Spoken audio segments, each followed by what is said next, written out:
Ako si Aling Maria Santos, 62 anyos, at ang Pasko noong nakaraang taon ay nagbago ng buhay ko magpakailanman. Pagkatapos ng maraming taon ng matinding pagtatrabaho, umuwi ako na may pag-asang sa wakas ay mapapansin na ng pamilya ko ang mga sakripisyo ko.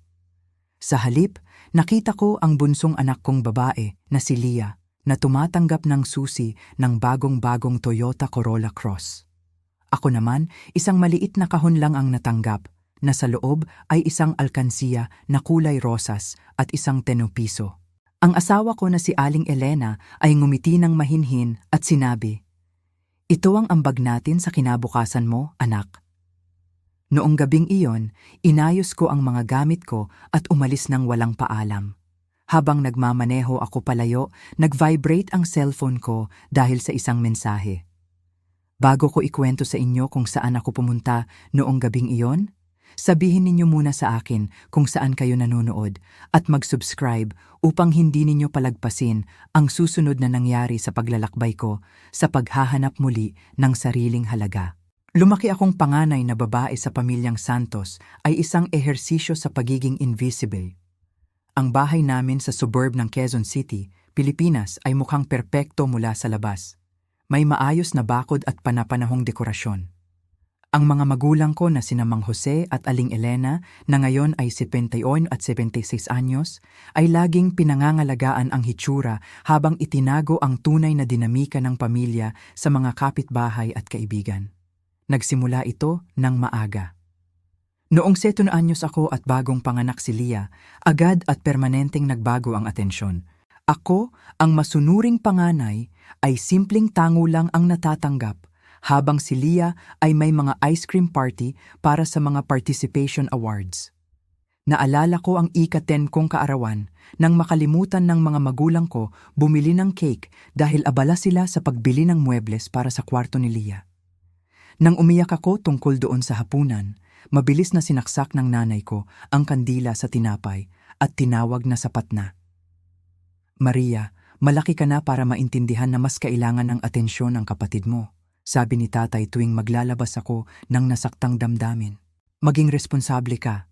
Ako ang panganay at naging responsable nga ako. Noong 12 anyos, ako na ang naghahanda ng simpleng pagkain kapag abala si nanay kay Lia. Noong 14 anyos, madalas akong magbantay sa kanya kapag pumupunta ang mga magulang sa dance recital ni Lia o namimili. Kahit naman ang debate team finals mo ay hindi kailangan ng presensya namin, kahit marami kang daladalang tropeyo," sabi ni nanay habang hinigpitan ng balikat ko. "Ikaw ang independenteng anak namin." Naging identity ko ang pagiging independent, hindi dahil pinili ko, kundi dahil kailangan. Natuto akong mag-isa mag-aral, mag-isa mag-apply sa college, at mag-isa pumunta sa mga school events. Samantala, si Lia ay may driving lessons mula kay tatay, extra tutoring kapag bumaba ang grades, at patuloy na papuri sa maliit na achievements niya. Ang graduation sa high school ay perpektong naglalarawan ng dalawang mundo namin. Nagdaos sila ng malaking party para sa akin dahil ganoon ang dapat. Pero ginugol nila ang gabi sa pagpapakilala kay Lia sa lahat. Ipinagmamalaki ang art project niya sa junior high na nanalo sa local contest. Ang pagpasok ko sa public university na may partial scholarship ay nabanggit lang bilang afterthought. Ang college ay nagbigay ng parehong pattern, pero may financial consequences na sumabay sa akin hanggang ngayon. Nagtrabaho ako ng 20 oras bawat linggo sa campus cafe habang pinapanatili ang Dean's List. Ang summer ay full-time work para makapag-ipon para sa susunod na semester. Samantala, binayaran ng mga magulang ang buong tuition ni Lia nang mag-enroll siya 3 taon pagkatapos sa dahilan na mas demanding ang art programs at wala siyang oras magtrabaho. Nakatapos ako ng may honors sa architecture at may student loan na 270,000 piso. Sa graduation ceremony, late dumating ang mga magulang ko dahil may minor car accident si Lia noong umaga. Na-miss nila ang ceremony ko pero pinilit pa rin kaming mag-family picture kung saan si Lia ang inilagay sa gitna. Ang unang trabaho ko ay may maliit na sweldo pero may growth potential. Umuupa ako ng maliit na one-bedroom apartment, nilagyan ng second-hand furniture at maingat na nagbabudget para mabayaran ang loans habang nag-iipon ng experience. Bawat family gathering ay may tanong kung kailan ako magkakaroon ng tunay na trabaho o makakakilala ng magandang lalaki. Parang temporary lang ang professional efforts ko hanggang mag-asawa. Nakatapos si Leah ng average pero may impressive portfolio na pinagawa ng mga magulang sa isang consultant. Binigyan nila siya ng 3 buwan sa Europe bilang graduation gift para palawakin ang artistic vision. Pagbalik niya, sinubsidihan nila ang upa niya sa trendy neighborhood habang naghahanap siya ng career. Noong Oktubre ng nakaraang taon, pagkatapos ng FEMA taon ng dedikasyon, na-promote ako bilang senior designer na may maliit pero meaningful na increase. Agad ko tinawagan ang mga magulang ko na umaasang sa wakas ay makikilala ang tangible success ko. "Ang galing naman, anak," sabi ni nanay, nang absent-minded. "Naikwento ko ba sa'yo na may boyfriend na si Leah na doktor?" "Well, medical student pa lang, pero ganun na rin." Kahit sa pamilyar na disappointment, pinanatili ko ang pag-asa. Malapit na ang Pasko at nagpasya akong bumili ng thoughtful gifts para sa lahat. Hinabaan ang budget ko para sa mga alam kong magugustuhan nila. Baka sa wakas ay mapuno ng tangible expressions of love ang gap na nararamdaman ko sa buong buhay ko. Ang mga silver-wrapped packages sa trunk ko ay higit pa sa gifts. Huling pagtatangka ito para makuha ang recognition na palagi kong hinintay mula sa pamilya ko. Habang nagmamaneho ako ng 120 kilometer pauwi tuwing Pasko, pinayagan ko ang sarili kong mangarap na baka iba ngayon. Baka sa wakas ay makita ang importance ng promotion ko. Baka maipakita ng mamahaling wallet para kay tatay at cashmere scarf para kay nanay ang success at gratitude ko. Baka ito na ang Paskong magbabago ang lahat. 32 anyos na ako at hinintay ko pa rin ang approval ng magulang ko. Ang pagkilala doon ay dapat sanay warning sign. Dumating ako sa bahay noong December 24, nagpark sa likod ng SUV ni tatay. Ang bahay ay eksakto pa rin gaya ng dati tuwing holidays. May multicolored lights sa roofline, inflatable snowman sa front yard, at wreath na may malaking red velvet bow sa pinto. Ang familiarity ay dapat nakaka-comfort, pero sa halip ay nakakabigkis ng tiyan ko sa anxiety na laging kasama ng family visits. Binuksan ni nanay ang pinto bago pa ako makatuktok, suot ang traditional Christmas apron niya sa ibabaw ng red sweater. "Maria, nandito ka na!" Sigaw niya, niyakap ako ng mabilis na may amoy ng cinnamon at vanilla. "Pasok ka, pasok ka." Nasa loob si tatay nanonood ng laro. At darating din si Leah kasama si Kyle. Sinundan ko siya papasok. Napansin ang parehong decorations mula pagkabata ko. Parehong artificial Christmas tree sa corner, parehong nativity scene sa fireplace, parehong stockings na nakasabit ayon sa birth order, Jose, Elena, Maria, Leah. "Naayos ko na ang kwarto mo," sabi ni nanay habang inaakyat kami. Kailangan lang ilipat ang ilang kahon, pero na-clear ko na ang daan papunta sa kama. Ang childhood bedroom ko ngayon ay half guest room, half storage.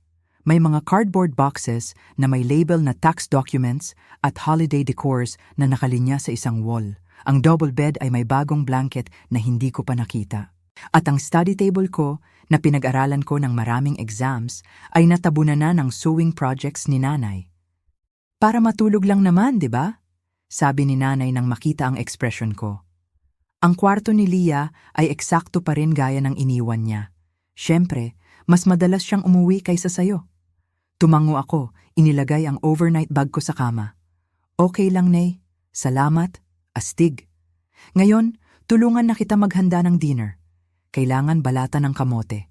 Sa kusina, bumalik ako sa pamilyar na supporting role habang si nanay ang nagdidirect ng cooking.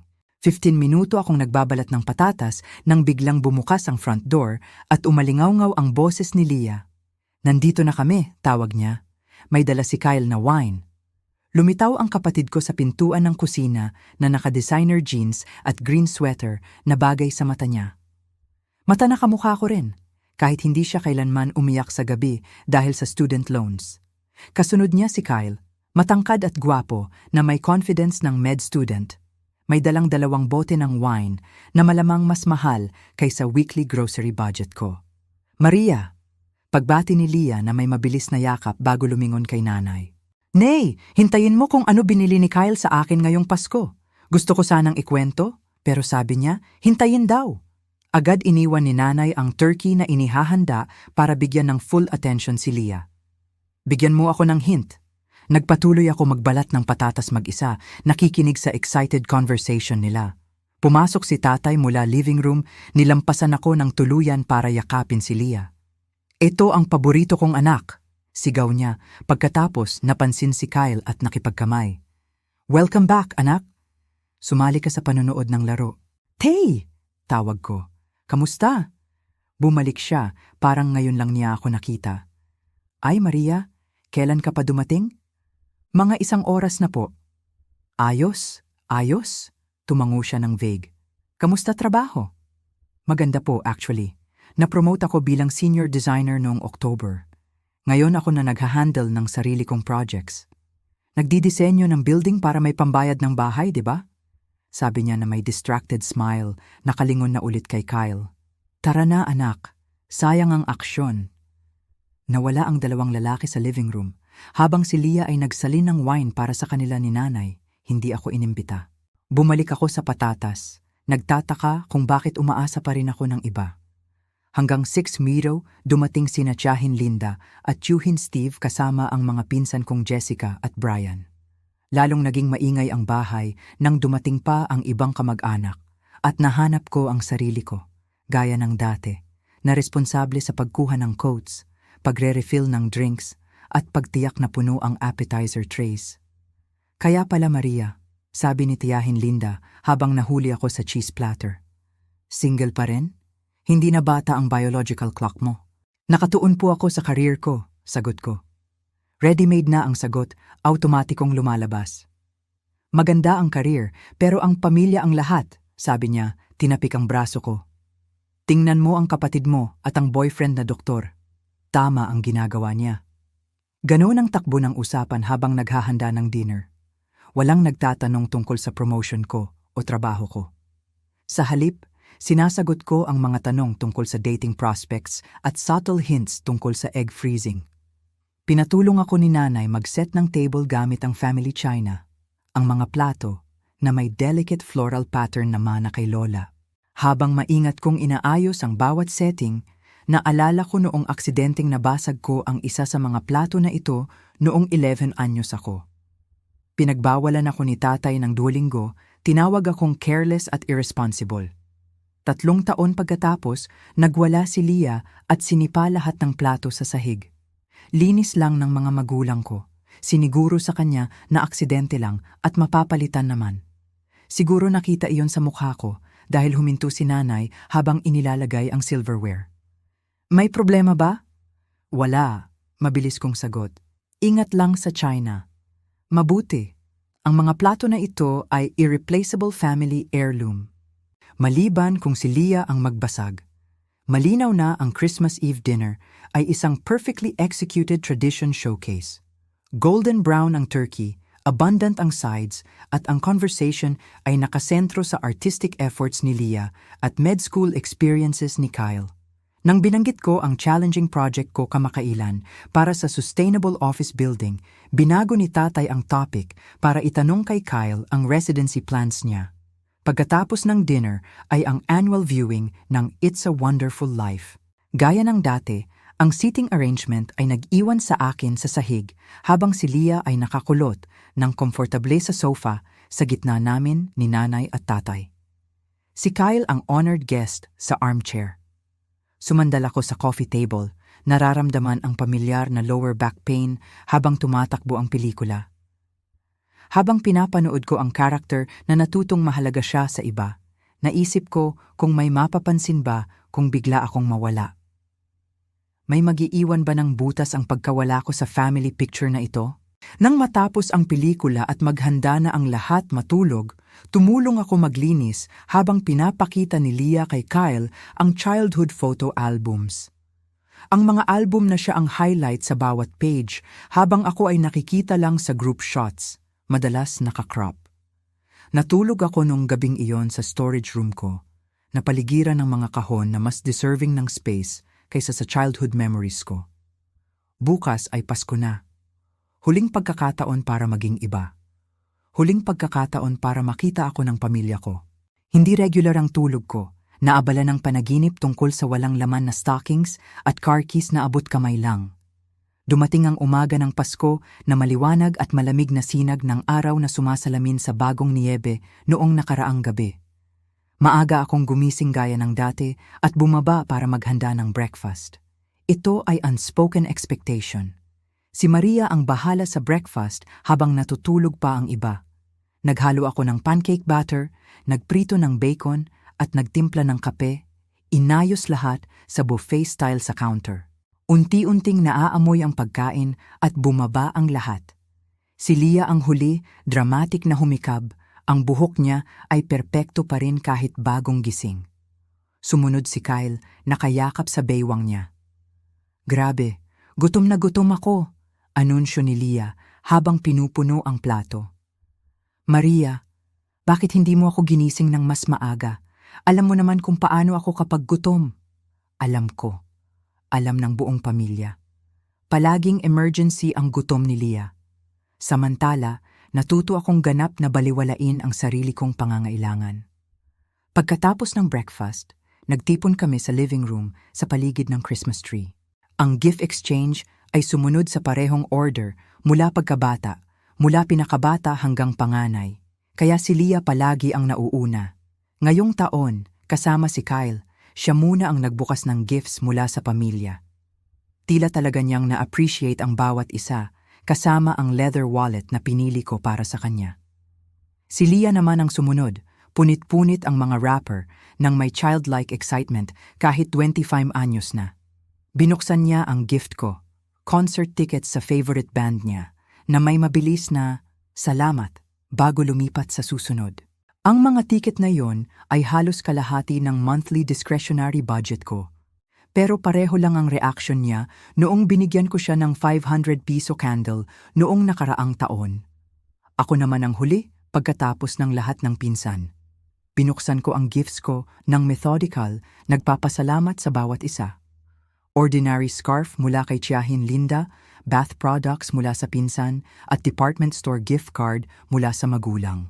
Generic ang mga personal gifts na parang pwedeng ibigay kahit kanino. Walang nagpapakita na alam nila ang tastes or interests ko. Walang sumasalamin sa promotion na ipinagmalaki kong ibinahagi. Habang nagbubukas ng gifts, napansin ko si tatay na palaging tumitingin sa relo at nakikipag-eye contact kay nanay. Pagkatapos ng huling gift, tumayo siya at huminga ng malalim.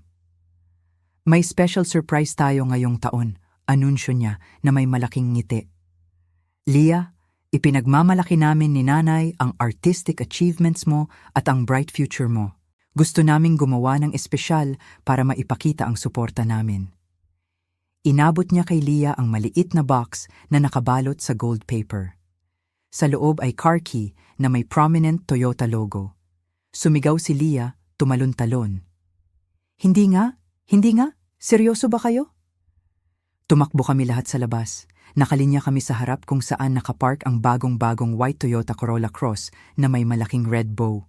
Base sa styling at visible features sa bintana, tinantiya ko na hindi bababa sa 2,000 piso ang halaga, higit pa sa taunang kita ko.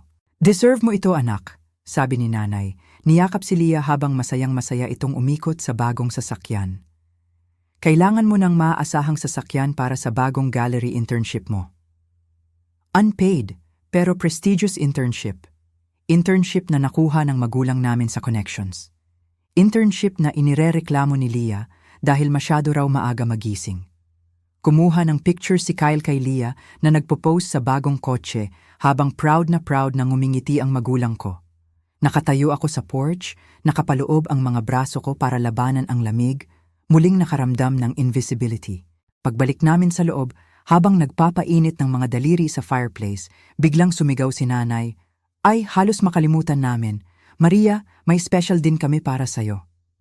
Sa maikling irrational moment, umangat ang pag-asa ko. Baka inilagay lang nila ang gift ko sa huli. Baka napansin din nila ang hard work ko. Inabot ni nanay ang maliit na box na nakabalot sa natirang birthday wrapper. Halos walang timbang. Maingat ko itong binuksan, binuhat ang takip, at nakita ang maliit na pink ceramic alkansiya. Katabi nito ang crisp na 50 piso bill. Tinitigan ko ito, naghihintay ng explanation joke, kahit ano na magbibigay kahulugan sa gift na ito kumpara sa luxury car. Ito ang ambag namin sa future home mo, anak ko, sabi ni nanay na may warm smile, parang binigyan niya ako ng mahalagang bagay. Sabi mo dati gusto mong bumili ng bahay someday. Well, every journey starts with a single step. Katahimikan ang naramdaman sa kwarto. Kahit si Tiyahin Linda, na laging may kwento sa awkward pauses, ay walang masabi. Wow, salamat po. Walang anuman, anak. Patuloy ni nanay, hindi aware sa shock ko. Sa edad mo, importante nang mag-isip tungkol dito. Mas bata pa si Leah, kaya may mas mahabang panahon siya, pero kailangan mo talagang magtanim ng ugat ng maaga. Tumingin si Leah sa nails niya, pagkatapos nagbigay ng sariling advice. Dapat talaga lumipat ka na sa mas malaki, kaysa doon sa maliit mong apartment, Maria. Nakakaawa naman para sa edad mo. Ang apartment ko, apartment na pinaghirapan ko, self-sustaining, na hindi pa nabisita ng kahit sino dahil malayo raw. Apartment na binabayaran ko ng buo habang sinubsidihan ng magulang ang upa ni Leah. Kailangan ko ng fresh air, sabi ko, biglang tumayo. Walang huminto sa akin nang lumabas ako sa back door patungo sa yard. Nag-crack ang snow sa ilalim ng boots ko habang naglalakad ako papunta sa lumang maple tree kung saan nakasabit pa rin ang childhood swing ko. Umupo ako, malamig ang chains sa gloves ko, at sa wakas pinayagan ang luha na tumulo. 32 taon ng pagsisikap para makuha ang pag-ibig na dapat freely ibinigay. 32 taon na pinapanood si Leah na nakukuha ang lahat ng hinintay ko. 32 taon na sinasabi sa sarili na sa susunod ay mag-iiba. Ang alkansiya at 50 piso ay hindi lang disappointing gifts.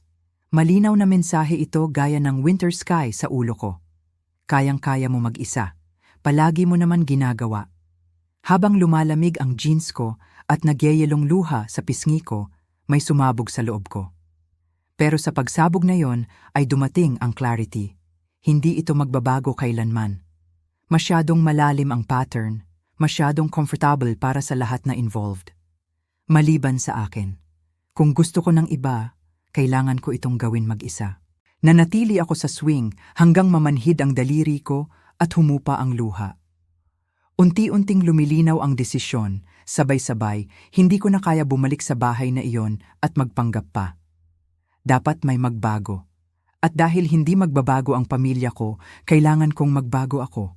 Pagbalik ko sa loob, dumaan ako sa kusina kung saan nandoon pa ang maruming breakfast plates sa lababo. Walang ibang mag-iisip na hugasan iyon maliban sa akin. Sa itaas, naririnig ko si Leah na excited na nagkukwento sa telepono, marahil tungkol sa bagong kotse. Mula living room ang tunog ng basketball game at paminsan-minsang comment ni tatay. Walang napansin ang pagkawala ko. Walang pumunta para tingnan kung okay lang ako. Umakyat ako sa storage room ko at tahimik na isinara ang pinto. Umupo sa kama, kinuha ang cellphone at tinawagan ang best friend ko na si Samantha. Merry Christmas, masayang sagot niya. Kamusta ang pamilya ngayong taon, Sam? Putol ang boses ko. Nangyari na naman. Ikinuwento ko ang kotse laban sa alkansya. Nanginginig ang boses ko kahit sinusubukan kong maging calm. Gino, joke mo ba ako? Instant at validating ang galit ni Samantha. Alkansya habang kotse ang sa kapatid mo na Toyota.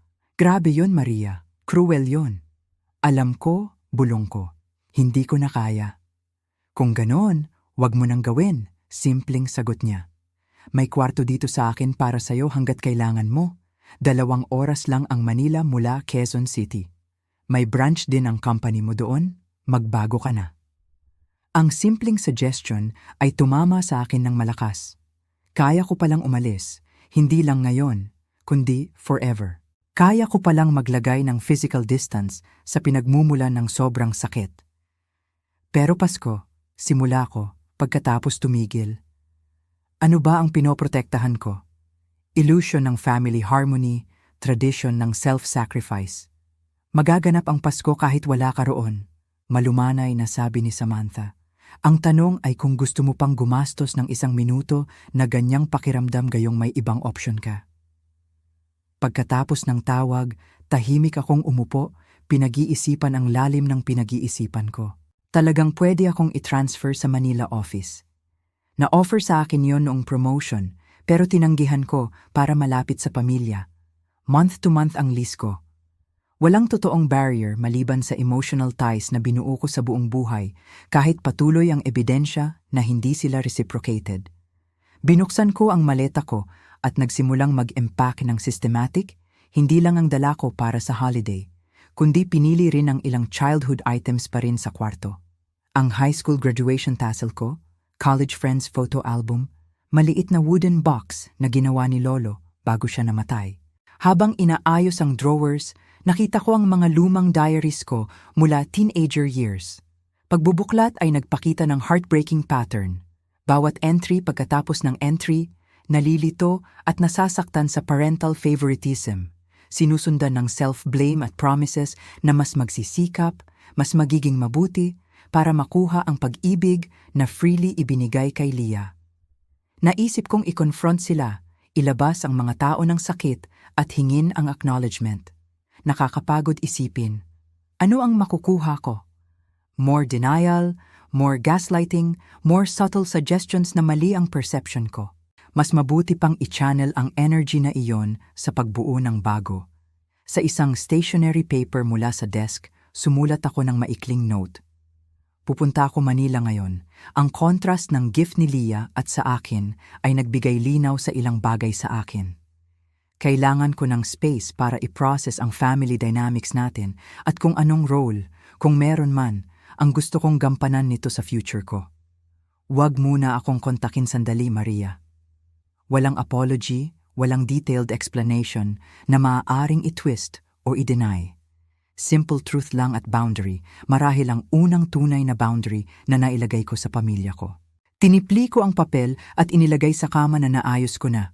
Pagkatapos, kinuha ko ang maleta at maliit na box ng memorabilia at tahimik na bumaba. Nasa living room pa rin ang pamilya, nanonood ng Christmas movie. Walang nag-angat ng ulo nang dumaan ako sa pintuan. Sa kusina, kitang-kita kong inilagay ang note sa counter kung saan makikita ito eventually. Tumingin ako sa pamilyar na space, refrigerator na puno ng childhood artworks ni Leah, height chart sa wall na tumigil sa akin pagkatapos 10 anyos pero nagpatuloy kay Leah hanggang college. Bulletin board na may Leah HS Gallery Internship Acceptance Letter pero wala man lang tungkol sa recent promotion ko. Walang ebidensya sa bahay na ito na mahalaga ako rito. Marahil kailanman ay wala. Inilagay ko ang mga gamit ko sa 7-year-old Honda ko na binili ko ng buo sa sarili kong pera. Bago sumakay, tumayo ako sa driveway at tumingin sa bahay, decorated ng twinkling lights, may usok na mahina mula sa chimney. Perfect Christmas card photo na nagtatago ng mga taon ng invisible wounds. Katabi ng kotse ko, ang shiny new Toyota Corolla Cross ni Leah. May malaking red bow pa rin. Kinuha ko ang alkansya mula sa coat pocket ko at maingat na inilagay sa dashboard. Reminder kung bakit ako aalis at bakit hindi ako dapat lumingon. Nagsimulang mag-snow ulit habang umaatras ako sa driveway. Malalaking soft flakes na bumaba sa papalapit na takip-silim. Ginawang tahimik na puti ang mundo. Sa living room window, nakikita ko ang pamilya ko na nandoon sa harap ng TV light. Hindi alam na ang panganay nilang anak ay umaalis na sa buhay nila. Nakakabigla ang mix ng sadness at liberation na nararamdaman ko. Namumulagat ang luha ang paningin ko habang lumiliko ako sa main road, pero hindi ako tumigil. Sa unang pagkakataon sa 32 taon, pinili ko ang sarili ko. Ang daan sa unahan ay uncertain, pero akin ito sa sarili kong terms. 3 bahay ang layo, huminto ako sandali sa gilid para i-enter ang address ni Samantha sa GPS ko. 2 oras papuntang Manila. 2 oras para sa bagong simula. Habang papasok ako sa highway, pahilaga sa gitna ng snow, sa wakas ay nasabi ko nang malakas ang matagal ko nang alam pero hindi pa naamin.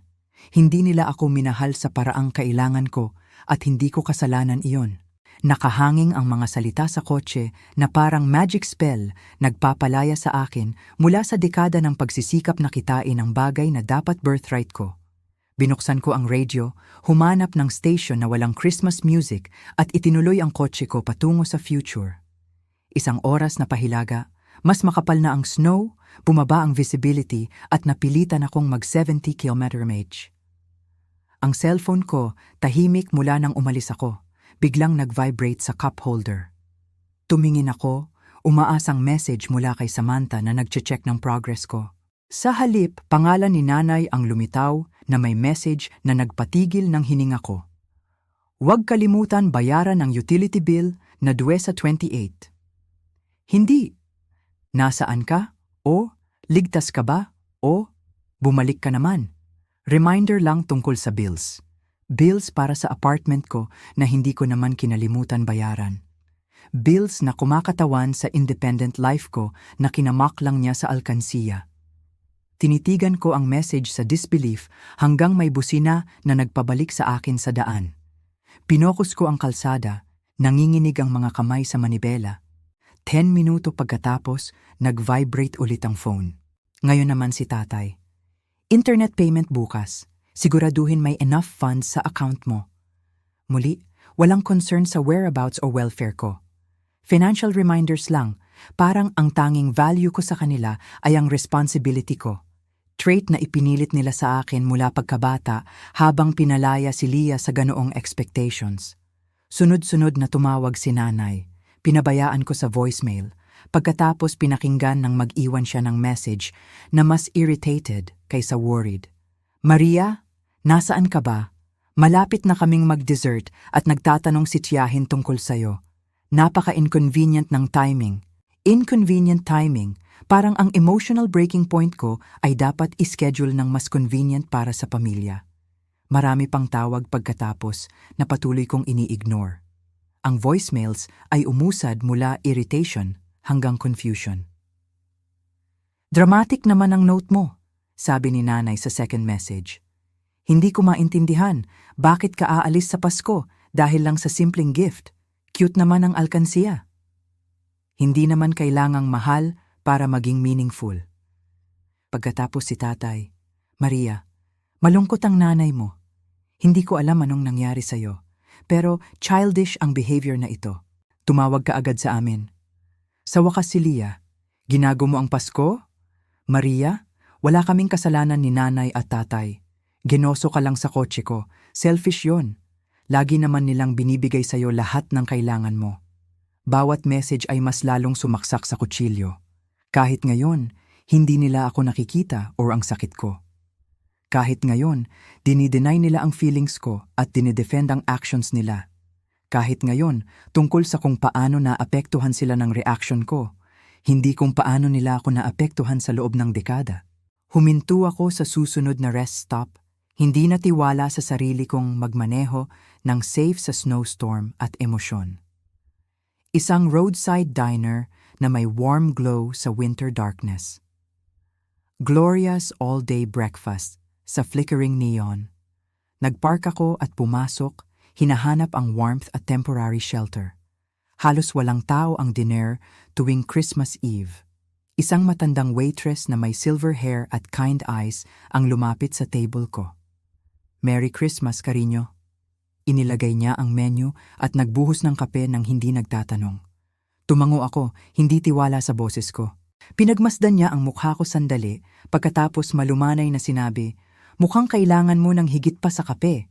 Open pa ang kusina kung gusto mo ng mainit. Salamat po, pilit ko, bahagyang putol ang boses. Kape lang po. Tumango siya at umalis, binigyan ako ng space. Ikinulong ko ang malamig kong kamay sa tasa, tinititigan ng dark liquid na parang may sagot ito. Nag-vibrate ulit ang phone, isa pang message mula kay nanay. Sobrang nasaktan kami ng tatay mo sa behavior mo pagkatapos ng lahat ng ginawa namin para sa iyo. Lahat ng ginawa nila para sa akin. Minimum parenting habang binibigyan si Leah ng advantages. Walang tigil na mensahe na hindi ako enough, hindi worthy ng equal love at support. Expectation na forever akong magiging grateful sa crumbs habang si Leah ay busog. May sumabog ulit sa loob ko at nagsimulang umiyak ako ng mahina, nanginginig na sinubukang itago sa napkin. Bumalik ang waitress, tahimik na umupo sa harap ko. Itinulak niya ang plato na may slice ng pie. Kain ka.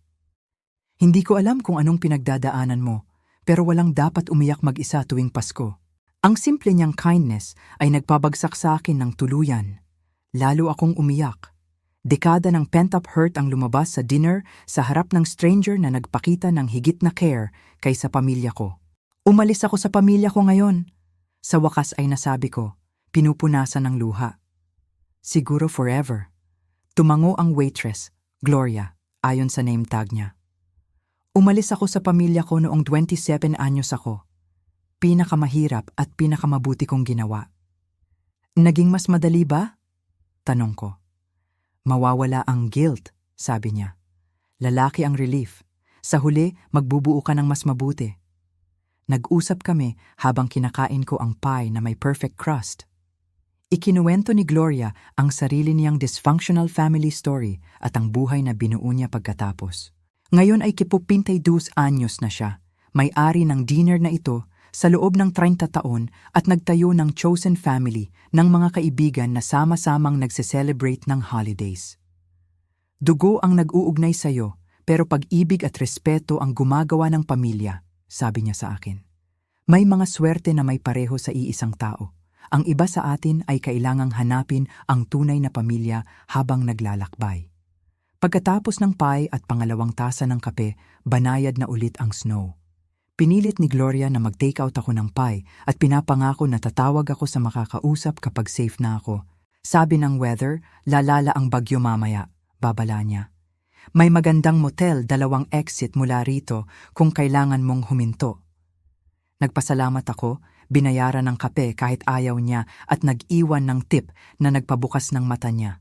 May kindness na worthy ng recognition, lesson na hindi natutunan ng pamilya ko. Pabalik sa kotse, chinek ko ang weather forecast sa phone. Tama si Gloria. Lalala ang conditions sa susunod na oras. Tinawagan ko si Samantha. Oy! Sabi ko nang sumagot siya. Mga 160 kilometer pa ako sa timog ng Manila pero grabe ang weather. Siguro mag-o-overnight muna ako. Sige, agree niya. Safety first. Ready na ang guest room kahit bukas ka pa dumating. Sinunod ko ang payo ni Gloria, nakahanap ng motel at nag-check-in for the night.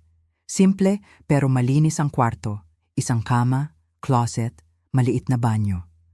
Umupo akong cross-legged sa kama at sa unang pagkakataon, pinayagan ng sarili kong pag-isipan talaga kung ano ang ginawa ko at kung ano ang susunod.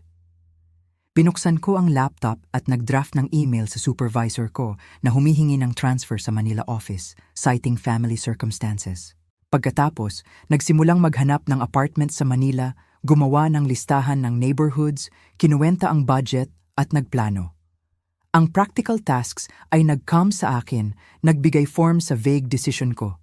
Hanggang hating gabi, may preliminary roadmap na ako para sa bagong buhay, transfer paperwork ready to submit, 3 apartment viewings scheduled sa susunod na linggo, at listahan ng items na kukunin ko mula sa Quezon City apartment ko.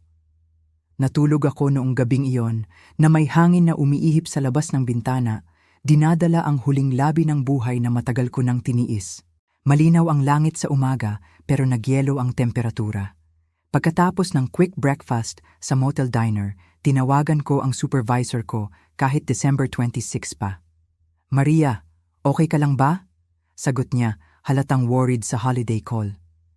Kailangan ko pong mag-request ng transfer sa Manila, paliwanag ko. Na-discuss natin ito noong promotion ko. Nagbago ng bigla ang family situation. Pwede po akong mag-work remotely hanggang ma-process ang transfer. Nakakagaan ng loob ang understanding at supportive niya. Hinintay nga ng Manila office ang may skills mo. Kaya ko itong maayos bago January 15. Okay ba yon? Naalis ang isang administrative hurdle. Habang naghahanda akong magpatuloy, may nakakabahalang tunog ang kotse ko nang i-turn ng susi. Sa ikatlong try, Nag-start siya ng reluctant pero may warning light sa dashboard. 16 kilometer pa lang sa highway, nagsimulang mag-ingay ang makina. Lumabas ako sa susunod na exit sa maliit na bayan ng Maplewood at nakahanap ng open auto repair shop kahit holiday week. Ang mekaniko, isang middle-aged na si Mang Marcos na may greasy hands at kind eyes, chinek ang kotse ko habang anxious akong naghintay sa maliit na office. Malapit nang masira ang alternator mo, balita niya pagkatapos ng 20 minuto. Kaya ko ayusin pero kailangan mag-order ng parts. Siguro nakita niya kung gaano ako distressed kaya madali niyang idinagdag. May magandang hotel sa bayan, hindi malayo, at bibigyan kita ng reasonable price sa repair. Pangako. Isa pang delay, isa pang unexpected expense, pero nakikita ko rin itong opportunity para i-practice ang bagong resolve ko. Harapin ang problems ng direkta kaysa magtiis ng tahimik. Salamat po, sabi ko kay Mang Marcos.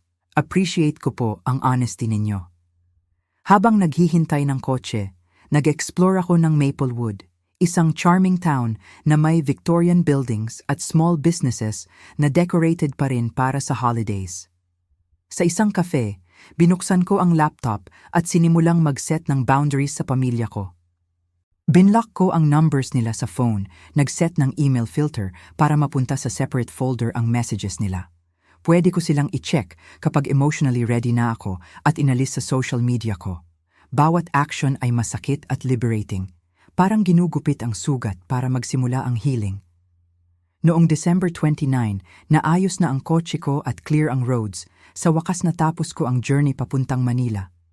Sina Samantha ay sinalubong ako sa pintuan ng building niya na may yakap na halos natumba ako. "Welcome sa bagong buhay mo," sabi niya. Tinulungan akong buhatin ang gamit papasok.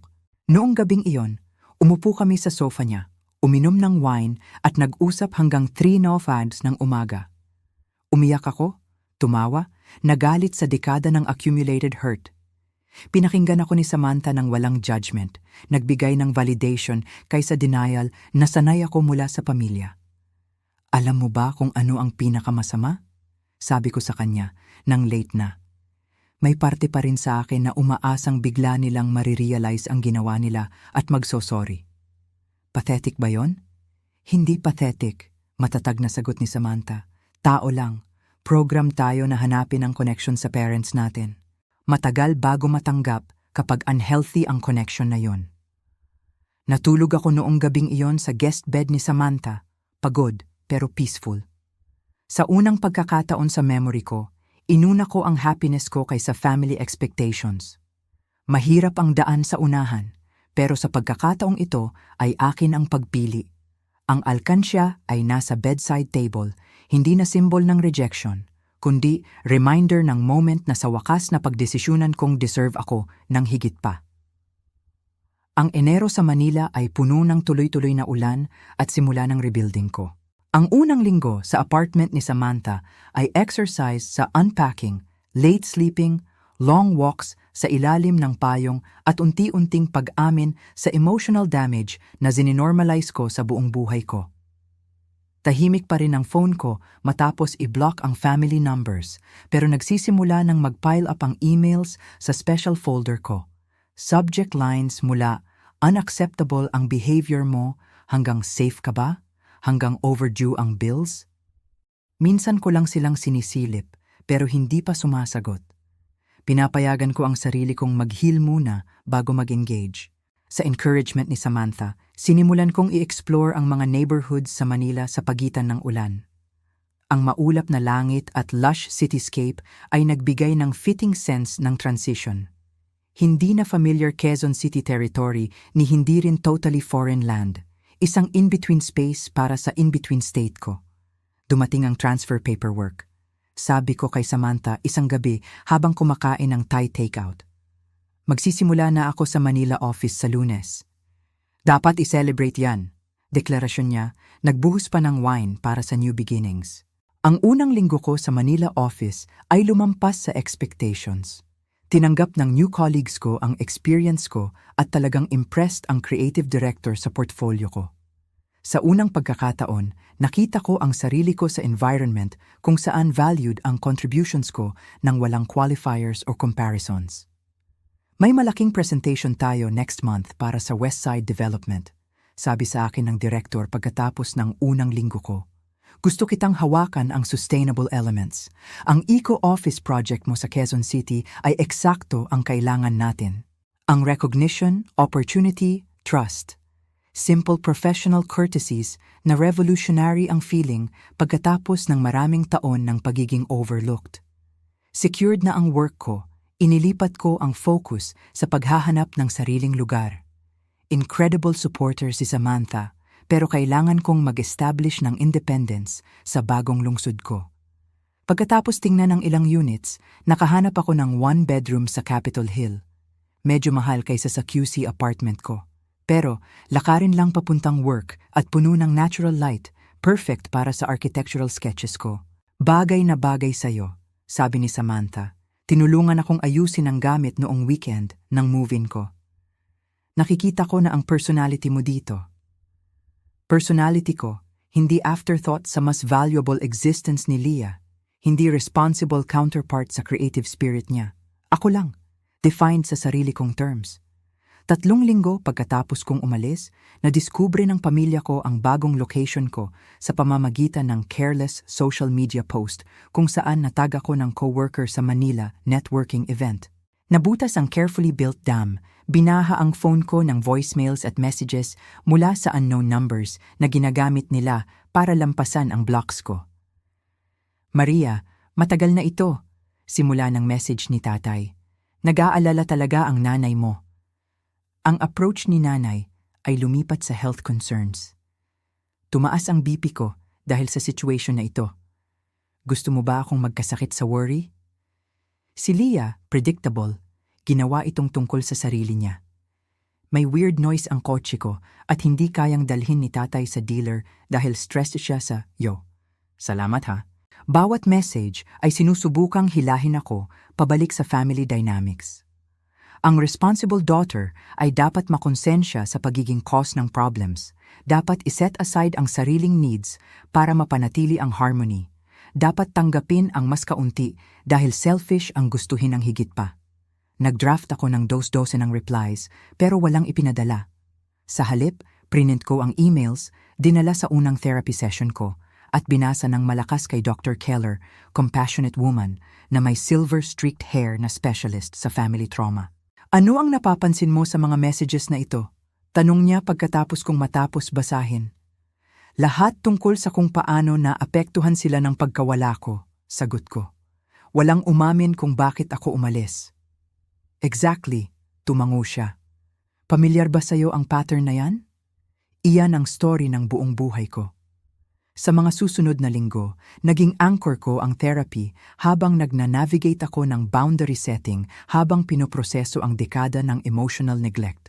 Tinulungan ako ni Dr. Keller na maunawaan na ang behavior ng parents ko ay reflection ng sarili nilang limitations, hindi ng value ko. Hindi mo mapipilit ang tao na ibigay ang wala sila o makita ang hindi nila kayang tingnan, sabi niya sa akin sa isang particularly hard session. Responsibilidad mo na i-honor ang sarili mong truth, hindi i-bend ang sarili mo sa shapes na magpapa-comfort sa iba. Ang Pebrero ay nagdala ng bagong connections lampas kay Samantha. Sumali ako sa Architecture Association na may monthly meetings tungkol sa sustainable design innovations. Nakahanap ako ng book club sa cozy bookstore malapit sa apartment ko. Nagsimula ako ng Sunday afternoon pottery class, bagay na matagal ko nang gustong subukan pero itinuring na impractical. Unti-unti, nagsimula akong magtayo ng community ng mga taong nakakakita sa akin, na nag-a-appreciate ng contributions ko, na hindi ako sinusukat base sa idealized younger sister or unattainable standard. Ang career ko ay umunlad sa bagong environment. Matagumpay ang Westside Development presentation dahil sa sustainable elements ko na nagbigay sa akin ng recognition mula sa upper management at bonus na ginamit ko sa actual furniture kaysa second-hand na dala ko mula Quezon City. Ipopropose ka namin sa Emerson Green Design Award. Balita sa akin ng direktor ko noong Marso. Ang professional validation ay bago pero wonderful ang feeling. Parang suot ang magandang coat na paulit-ulit kong chine-check para siguraduhin na akin talaga. Habang lumalaki ang confidence ko professionally, Lumakas din ang ability kong panatilihin ang personal boundaries. Nagsimula akong selectively sumagot sa family communications, pinananatiling short at factual ang messages nang hindi nahihila sa emotional manipulation. Safe at healthy ako, isinulat ko bilang reply sa increasingly frantic emails ni nanay. Kailangan ko ng space para i-process ang relationship natin. Makipag-contact ako kapag ready na ako sa mas maraming communication. Ang moderate response na ito ay nag-trigger ng escalation. Mga kamag-anak na bihirang kausap ang nagsimulang mag-message sa akin tungkol sa pagputol ng puso ng poor mommy mo. Ang emails ni tatay ay naging stern lectures tungkol sa family duty at gratitude. Si Leah ay nag-oscillate sa pagitan ng angry accusations at tearful pleas depende sa mood niya. Pagkatapos, dumating ang nuclear option. Ikinuwento sa akin ni Tiyahin Linda na na-hospital si nanay dahil sa chest pain, strongly implying na kasalanan ko dahil nag-cause ako ng stress. Ang dating Maria ay agad sana nag-give up ng boundaries at nagmadaling umuwi, tinanggap ang blame at responsibility. Ang bagong Maria ay direct tumawag sa hospital, kinumpirma na indigestion lang at na-discharge same day si nanay, pagkatapos nagpatuloy sa buhay niya ng walang guilt. Noong Abril, nang nakakahanap na ako ng rhythm ko sa Manila, biglang dumating si tatay sa office building ko. Nakita ko siya sa lobby habang pauwi ako mula lunch, mukhang matanda at haggard kaysa naalala ko may hawak na Manila envelope at sinuskan ang mga mukha ng mga pumapasok. Ang initial instinct ko ay magtago para iwasan ang confrontation. Sa halip, direct ko siyang nilapitan. "Tay," simpleng sabi ko, "paano niyo po nalaman ang workplace ko?" Nagulat siya sandali, pagkatapos nakabawi. "Pinsan mo sa HR." Na-access niya ang transfer records ng company. Privacy violation na aayusin ko mamaya. "Bakit kayo po nandito?" Ang belated acknowledgement niya ay nag-loosen ng something tight sa chest ko. Salamat sa pagsabi niyan. Naghiwalay kami ng awkward half-hug, hindi pa reconciled, pero marahil nasa daanan ng understanding. Pabalik sa hotel, mentally prepared ako sa morning confrontation. Nilista ang key points na gusto kong sabihin nang hindi ma-derail ng emotions o manipulation. "Ginawa mo na ang work na yan," paalala sa akin ni Samantha bago siya mag-retire sa adjacent room niya. "Hindi ikaw ang umalis nung Pasko." Dumating ang magulang ko ng eksakto 9 a.m., dressed formally na parang pupunta sa church kaysa difficult conversation. Umupo kami sa corner table sa hotel restaurant. Itinulak ko sa gilid ang remnants ng continental breakfast ko para bigyang daan ang emotional feast na ihahain. "Salamat po sa pagpunta," simula ko. Agad kinuha ang control ng narrative. "Sa tingin ko po importante na pag-usapan natin kung ano ang nangyari noong Pasko at ang mga taon bago nun." Huminga ng malalim si tatay. "Maria, una kong sasabihin na nawalan ako ng trabaho sa company. Malaki ang impact ng economic downturn sa amin.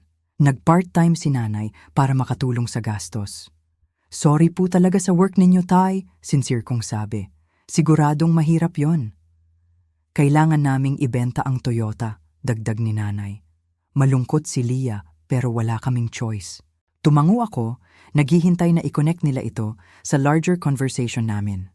Nang hindi nila ginawa, na-realize kong kailangan ko silang gabayan. Umalis po ako noong Pasko dahil ang disparity ng gifts ni Leah at akin ay sumisimbolo ng buong buhay ng unequal treatment, malinaw kong sabi. Ang kotse versus alkansiya ay final proof lang na hindi ako kailanman itatreat ng pantay sa pamilya natin. "Ridiculous yan," simula ni tatay. Pero inilagay ni nanay ang restraining hand sa arm niya. Hindi ko naisip na ganun ang tingnan, mabagal niyang sabi. "Joke lang ang alkansiya talaga, something cute. Bibigyan ninyo po ba si Leah ng alkansiya at 50 piso habang ako ang binigyan ng 2,000 piso car?" Tanong ko. Nakabitin ng tanong sa hangin na hindi masasagot dahil alam natin lahat ang truth. "Hindi namin sinadyang maging less loved ka," sa wakas ay sabi ni nanay. Mahina ang boses. "Palagi kang capable, very independent. Mas kailangan ni Leah ng guidance, ng support." "Naging independent ako dahil kailangan," sagot ko. pinanatiling steady ang tone. Walang gagawa ng mga bagay para sa akin gaya ng ginawa ninyo kay Leah. Natutunan ko yon ng maaga. Mukhang uncomfortable si tatay, pero sa wakas ay nagsalita. Siguro nga inassume namin ang responsibility mo. Hindi ka naman nagrereklamo. Nagreklamo po ako ng palagi, correction ko sa kanya. Hindi lang ninyo pinakinggan o dinidismiss ninyo ang feelings ko bilang jealousy or pettiness. Ginawa namin ang best namin, naluha si nanay. Hindi perpekto ang parents. Alam ko po yon, pag-amin ko. Hindi ko po inaasahan ang perfection, pero inaasahan ko ang awareness at willingness na aminin kapag nakakasama ang patterns. Nag-usap kami ng halos 2 oras, tinakel ang painful memories at patterns na nag-define ng family dynamics namin. Nag-oscillate ang parents ko sa pagitan ng defensiveness at genuine remorse habang tumatakbo ang usapan. Hindi sila dumating na ready na fully take accountability, pero hindi rin nila totally denied ang experience ko. Ngayon ano? Tanong ni tatay habang naghahanda kaming umalis. Babalik ka ba sa Quezon City? Hindi po, matatag kong sabi. Dito na ang buhay ko sa Manila. Magandang buhay na binuo ko para sa sarili ko. Makikita pa ba namin kayo? Nanginginig ang boses ni nanay. Opo, desisyon ko sa moment na yon. Pero sa ibang terms, hindi ko kaya at hindi ko ibabalik ang old dynamics. Kung gusto ninyo ng relationship sa akin, kailangang mutual respect at equality yon. Tumango sila, hindi fully understood ni totally rejected ang new boundaries na inilatag ko. Siguro pwede kayong pumunta sa Manila minsan, suggestion ko. Tingnan ang apartment ko, makilala ang ilang friends ko. Maliit na door, carefully controlled, simula ng possible new kind of relationship kung willing silang buuin ito. Naghiwalay kami ng short hugs, less emotional kaysa practical acknowledgement ng connection na nandyan pa, pero totally changed form. Habang kami ni Samantha ay nagda-drive pahilaga papuntang Manila noong hapon na yon, mas magaan ang pakiramdam ko kaysa sa mga nakaraang buwan. Hindi dahil resolved o fully healed ang lahat. Hindi, at marahil hindi kailanman magiging ganap, kundi dahil sa wakas nasabi ko ang truth ko nang hindi binabawasan ito. Proud ako sa'yo, sabi ni Samantha habang humuhupa ang Quezon City skyline sa rearview mirror namin. 1 taon pagkatapos kong umalis noong Pasko, totally changed ang buhay ko. Ang Manila apartment ko ngayon ay truly feels like home, decorated ng local market art at intentionally chosen furniture kaysa need-based. Thriving ang career ko na may proudly displayed Emerson Award sa desk ko at promotion sa design team lead. Higit sa lahat, nagtayo ako ng nourishing connections kaysa draining. Friends na nag-celebrate ng successes ko nang walang competition. Colleagues na nag-appreciate ng contributions ko, even promising relationship kay Marcus, environmental engineer, na nakilala ko sa work. Noong Paskong yon, nag-host ako ng dinner sa apartment ko para sa chosen family ko. Samantha at boyfriend niya, 2 co-workers mula sa architecture firm, kapitbahay ko, pottery teacher ko, at si Gloria mula sa diner, na naging pen pal friend at unexpected mentor. Ang relationship ko sa blood family ko ay complicated pa rin pero evolving. 1 beses nang bumisita ang parents ko, awkward sa navigation ng new boundaries pero genuine ang effort. Paminsan-minsan kaming nag-e-exchange ng messages ni Leah, nagtatayo ng tentative relationship independent sa parental influence. Sa mantel ko, prominently displayed ang pink alkansya, puno na ngayon ng peso bills, hindi savings strategy kundi simbol. Bawat 50 piso ay kumakatawan sa linggo ng maintained healthy boundaries. Pagpili sa sarili ko, pagkilala sa sariling value ko nang walang external validation. Noong gabing yon, pagkatapos umuwi ng guests ko at mag-isa akong nakaupo, tinitingnan ang twinkling Manila skyline sa light rain, nagdagdag ako ng ika-52 na 50 piso bill sa bank. 1 buong taon ng self-worth. Ang alkansiya na meant to be rejection ay naging most meaningful possession ko. Reminder na minsan kailangan mong iwan ang familiar para makita ang healthy. Na painful endings ay maaaring mag-lead sa better beginnings. At ang intrinsic value mo ay inherent, hindi determined ng ability ng iba na makita ito. Habang naghahanda akong simulan ang second year ko sa Manila, nagtataka ako sa mga kwento ninyo tungkol sa paghahanap ng self-worth. May naiwan ba kayong bagay para madiskubre ang true value ninyo? Anong symbols ang nagpapaalala sa inyo ng strength at resilience ninyo? I-share ang experiences ninyo sa comments sa baba. At kung resonated sa inyo ang story na ito, pakiusap ay i-like, mag-subscribe at i-share ito sa taong maaaring kailangang marinig na ang value nila ay hindi defined ng iba. Salamat sa pagiging part ng journey ko. At tandaan ninyo, minsan ang biggest gift na maibibigay mo sa sarili mo ay ang courage na magsimula ulit.